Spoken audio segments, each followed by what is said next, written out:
Saudara, Maluku Bicara menyapa Anda. Beragam peristiwa yang terjadi di seputar Maluku yang layak diperbincangkan dan diketahui publik. Maluku Bicara bersama saya, Edwin Lohenapes.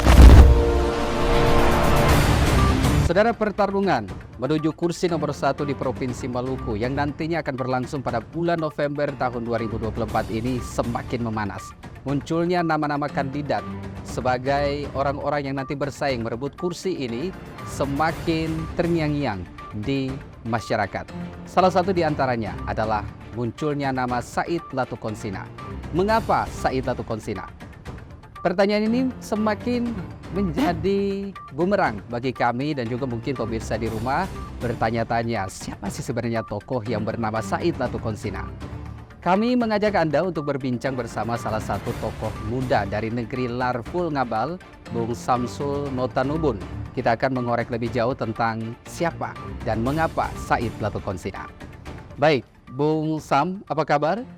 Alhamdulillah, kabar baik. Ya, terlihat cerah sekali ini ya. Ya, Oke. seperti itu. Baik, Bung Sam, di masyarakat kini bermunculan pertanyaan-pertanyaan, kenapa sih harus Said Latukonsina maju pada pertarungan di 2024 khususnya untuk menjadi orang nomor 1 ini? Oke, baik, Bung Pait. Terima kasih banyak atas kesempatan dan ini adalah pertanyaan yang menarik. Bahwa kenapa harus Said Latukonsina dalam perhelatan Pilkada Gubernur Maluku tahun 2024? Kalau saya melihat jawabannya simpel, bahwa Pak Said Latukonsina pantas dan layak untuk memimpin Maluku menjadi Gubernur Maluku periode 2024-2029. Tentu dengan alasan dasar saya. Dan ini juga saya yakin pemikiran ini sama dengan Bapak Ibu saudara yang lain yang ada di rumah, yang ada di seluruh Maluku, bahwa ada dua sisi yang harus kita lihat. Beliau menjabat sebagai Gubernur Maluku dalam hal ini, Maluku dalam perspektif sebagai sebuah wilayah pemerintahan satu tingkat di bawah pemerintahan pusat, maupun Maluku dalam perspektif sebagai suatu kesatuan wilayah yang berbasis pulau-pulau. Kalau apakah Pak Said Latukonsina layak menjadi Gubernur Maluku dalam perspektif Maluku sebagai sebuah satu kesatuan wilayah pemerintahan satu tingkat di bawah wilayah pemerintah pusat? Saya pikir semua figur, semua calon yang hari ini turut mengambil bagian dalam pengambilan formulir pendaftaran, lalu ada nama-nama beberapa figur yang muncul sebagai bakal calon Gubernur Maluku, sesungguhnya mereka semua mempunyai kapasitas dan potensi untuk itu. Menyangkut dengan manajemen, memimpin, kepemimpinan, pengalaman memimpin, karena seluruh figur sudah punya pengalaman dan referensi masing-masing, terutama soal bagaimana memimpin birokrasi.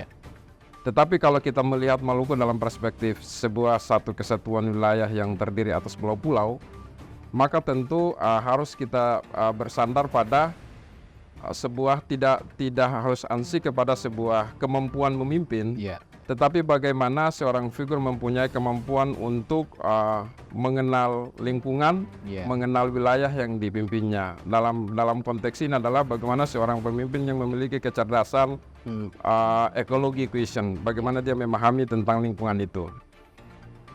Kenapa ini menjadi alasan dasar saya untuk kemudian berkata bahwa Pak Said Latukonsina sangat layak di antara figur-figur yang terbaik lainnya? Karena dari sisi tadi, bagaimana bisa melihat, bisa punya kemampuan untuk melihat lingkungan Maluku. Sebagaimana kita tahu bahwa Provinsi Maluku ini adalah provinsi yang terdiri atas pulau-pulau. Di mana dari 700.000 sekian kilometer, 92,4% itu adalah wilayah laut. 7,4% itu wilayah darat. Betul. Nah, dari begini wilayah laut yang besar, kita punya potensi laut yang sangat banyak, terutama sumber daya perikanan. Kita punya 3 wilayah pengelolaan perikanan atau WBP. Yang mana kita ketahui bahwa WBP 714 adalah di Laut Banda, WBP 715 itu di Laut Seram, dan WBP 718 di Laut Aru. ini adalah kita punya wilayah pengelolaan perikanan yang selama ini belum tereksplorasi dengan baik. Ya, ya. Jika padahal kalau ketiga WPP ini kita mengeksplor dengan baik, itu selama ini telah menghasilkan sekitar 4.000 ton ikan per tahun. Nah, tetapi kemudian kita kenapa masih berada pada provinsi, kita dikategorikan sebagai provinsi termiskin nomor urut 4 di Indonesia. Kalau bagi saya sih bukan bermaksud untuk kita kemudian melakukan pencemaran atau kita pelemahan terhadap figur-figur yang lain, tetapi saya melihat belum pas mereka. Dalam hal ini kalau kita pakai pendekatan Maluku dalam perspektif sebuah satu kesatuan pemerintahan atau organisasi pemerintahan di bawah pemerintahan pusat, maka pakai pendekatan ilmu organisasi yang disebut dengan the right man of the right place. Memberikan tanggung jawab kewenangan kepada seseorang harus didasari oleh kemampuan dan potensi yang dia miliki. Nah, bisa jadi selama ini pemimpin-pemimpin terdahulu bukan mereka tidak mampu, tetapi karena kemampuan untuk memahami lingkungan, mereka punya ekologi cohesion, punya kemampuan intelektual, tetapi tidak sebanding dengan kemampuan ekologi cohesion, memahami lingkungan Maluku yang adalah terdiri dari wilayah pulau-pulau. Dalam perspektif ini adalah saya melihat Pak Said Latukonsina punya potensi ke situ karena beliau dengan background sebagai seorang dari TNI Angkatan Laut, yang mana dia sangat memahami tentang wilayah teritorial Maluku. Nah, kita lihat, saya tertarik dengan visi besar beliau yang beliau bawa untuk dalam pencalonan gubernur Maluku adalah terwujudnya Provinsi Maluku yang bermartabat, berkeadilan, dan sejahtera berbasis maritim. Nah, kenapa beliau menambahkan berbasis maritim? Karena beliau paham tentang ekologi, tentang kondisi Maluku, tentang wilayah Maluku ini. Beliau paham bahwa kita punya wilayah yang begini besar, tetapi hanya sekitar 7,4% itu wilayah darat. Sisanya adalah wilayah laut. Nah, beliau sangat paham itu, sehingga beliau curahkan dalam visi besar beliau yang nanti juga terjawantahkan, dia terurai dalam beliau punya 7 misi dan kemudian ada 9 program unggulan yang barangkali juga bisa nanti pada kesempatan yang berbeda beliau juga bisa sampaikan.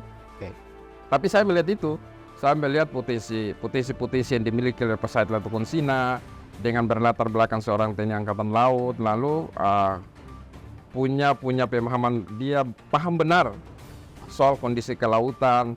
Oleh karena itu, saya pikir ini saatnya momentum Pilkada Gubernur Maluku pada bulan November 2024 adalah momentum bagaimana kita mengembalikan Maluku ke masa kejayaan. Kita mengangkat sedikit derajat kehidupan masyarakat Maluku dari lumpur kemiskinan tadi dengan di bawah kepemimpinan Pak Said Latukonsina.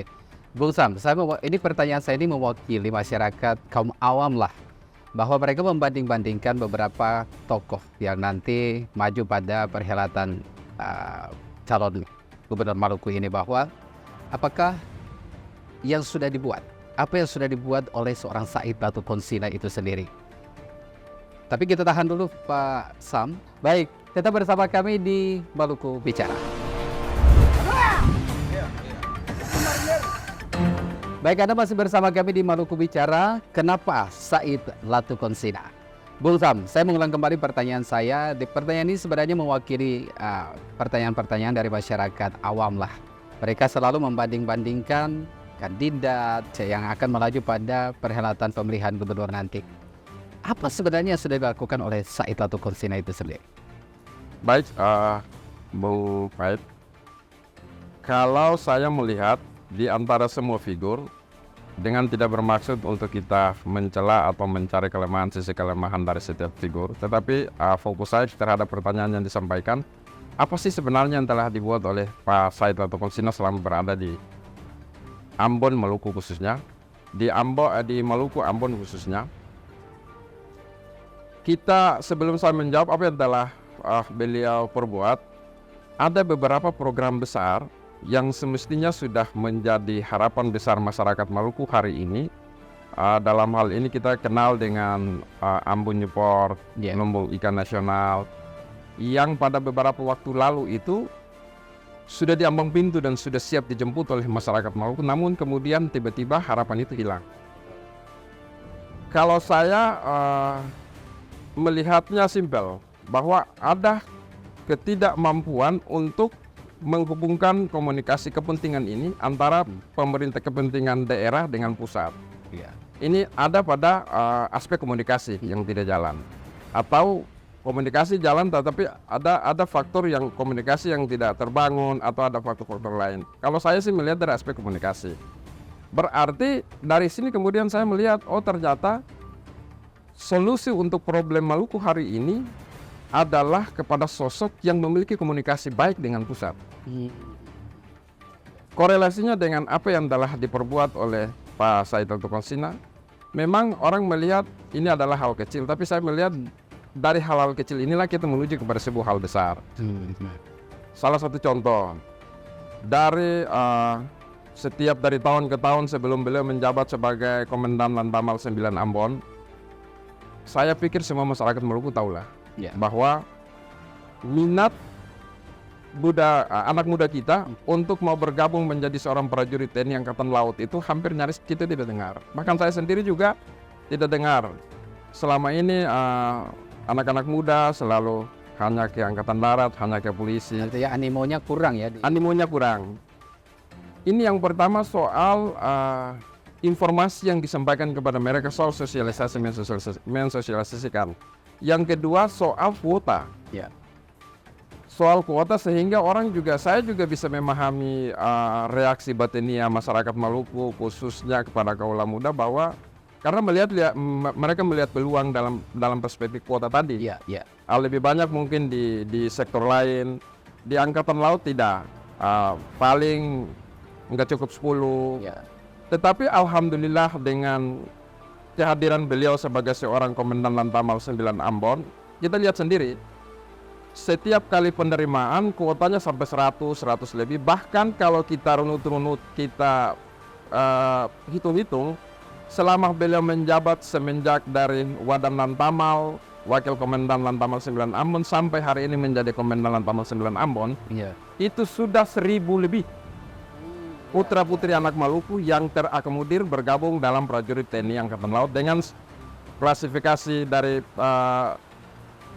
Catam, kemudian dari Tamtama, Bintara, dan dari Taruna. Artinya adalah berarti ada sebuah kemajuan terkait dengan aspek kuota tadi. Nah, ini yang bagi saya, jumlah besar kecilnya kuota ini dia tidak datang dengan sendirinya begitu. Selain daripada sebuah upaya komunikasi lobby-lobby yang dilakukan oleh Pak Said Dr. Konsina.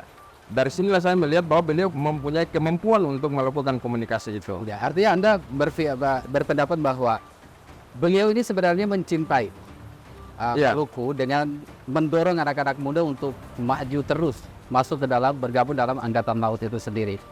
Nah, yang menjadi pertanyaan saya adalah orang yang memiliki basic menguasai maritim, kelautan dan sebagainya, dari beberapa kandidat yang muncul di belantika bursa pencalonan ini, yang memiliki latar belakang itu adalah Pak Said atau Konsina itu sendiri.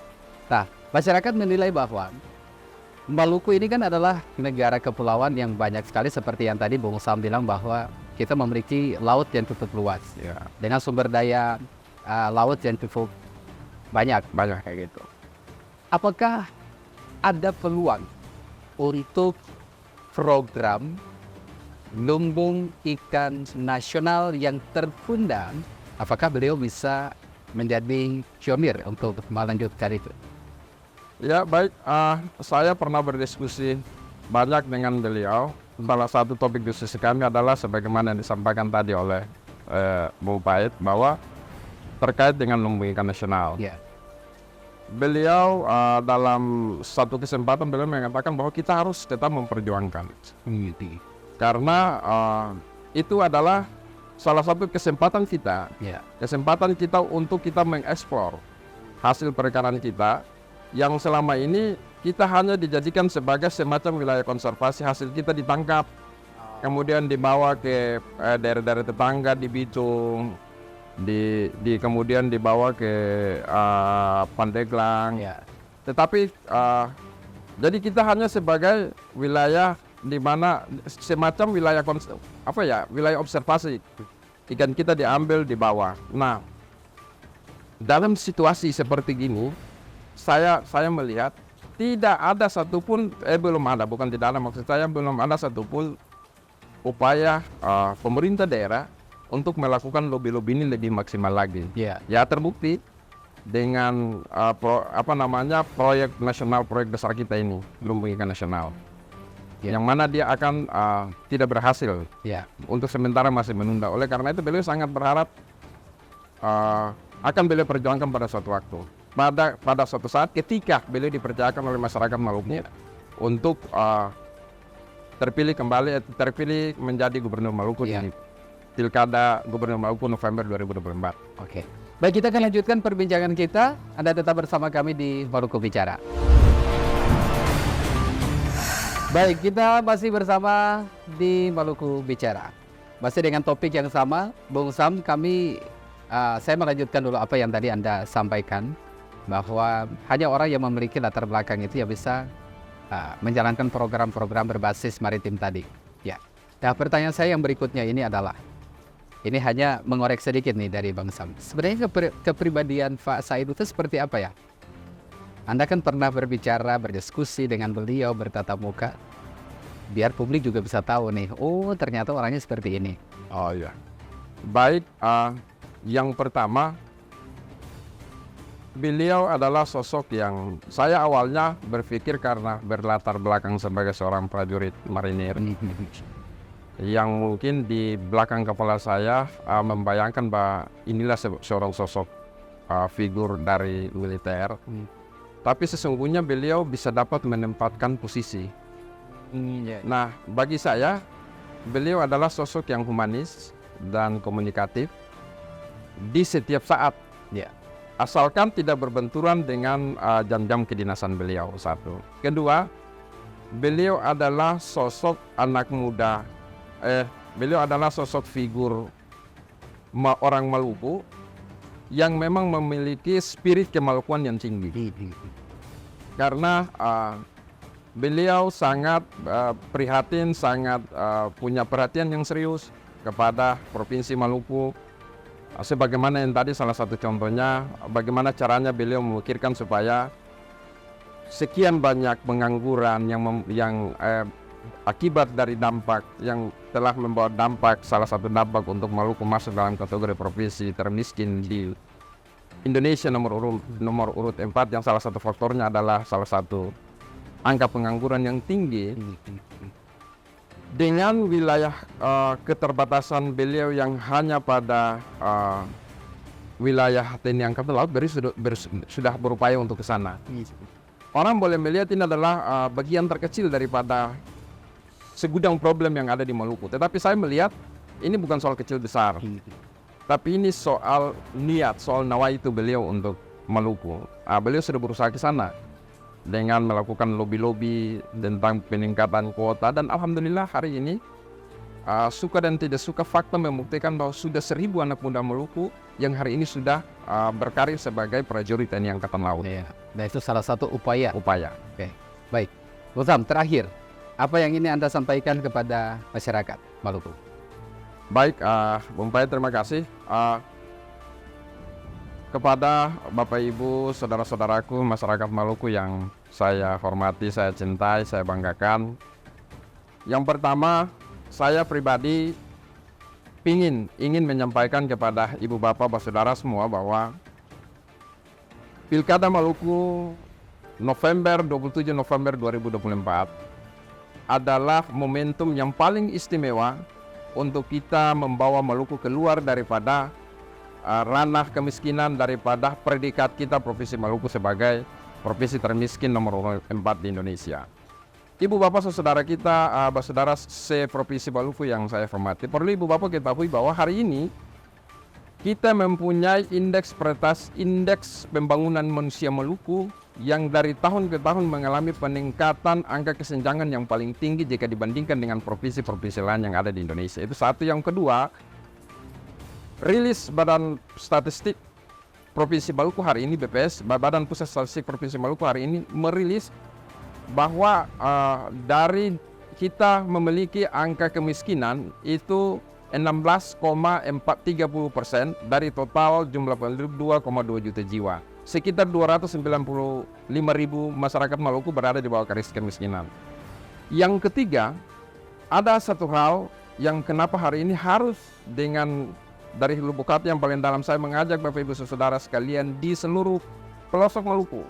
Mari kita bersatu bersama dengan Said Latukonsina untuk berjuang bersama-sama dalam momentum Pilkada November 2024, Pilkada Gubernur Maluku, bahwa dalam perkembangan 5 tahun terakhir itu ada pergeseran angka potensi muda, angka tenaga kerja potensi anak muda Maluku yang bergeser dari Maluku ke Maluku Utara sebanyak 30.000. Nah, kondisi inilah yang membuat Pak Said Latukonsina sangat terpanggil untuk kembali dan mengabdikan diri sebagai Gubernur Maluku untuk mencari solusi terhadap problem yang kita alami hari ini. Oleh karena itu, Bapak Ibu Saudara sekalian yang saya warga masyarakat Maluku yang sangat saya hormati, saya banggakan, saya cintai, ada beberapa figur yang telah mendaftar, yang telah mengambil formulir, yang punya nama muncul sebagai bakal calon Gubernur Maluku. Tetapi hari ini kenapa saya mengajak Bapak Ibu Saudara sekalian untuk mari kita bersama-sama dengan Pak Said Latukonsina bahwa menjadi pemimpin di Maluku bukan sekedar pemimpin yang memiliki kecerdasan intelektual, memiliki kecerdasan spiritual maupun memiliki kecerdasan ekologi, tetapi yang paling terpenting adalah pemimpin yang memiliki kecerdasan emosional. Karena negeri ini adalah negeri adat, negeri yang menjunjung tinggi kita sebagai seorang anak adat, di mana kita mampu mengontrol emosi, kita mampu memposisikan diri kita sebagai benar-benar sebagai seorang anak adat, dan itu saya temukan pada diri sosok seorang Said Latukonsina. Pesan saya terakhir adalah mari kita bersatu bersama Said Latukonsina menuju Maluku yang lebih maju. Terima kasih. Baik, terima kasih Bung Sam sudah boleh bersama saya di Maluku Bicara. Terima kasih. Kapan-kapan kita juga akan berbincang Ya. topik yang berbeda. Baik, saudara, demikian perbincangan saya bersama dengan Samsul Notalubun. Ingat, jadilah masyarakat yang cerdas dengan memilih kandidat berdasarkan visi dan misi mereka. Saya Etono Henapezi, di Maluku Bicara.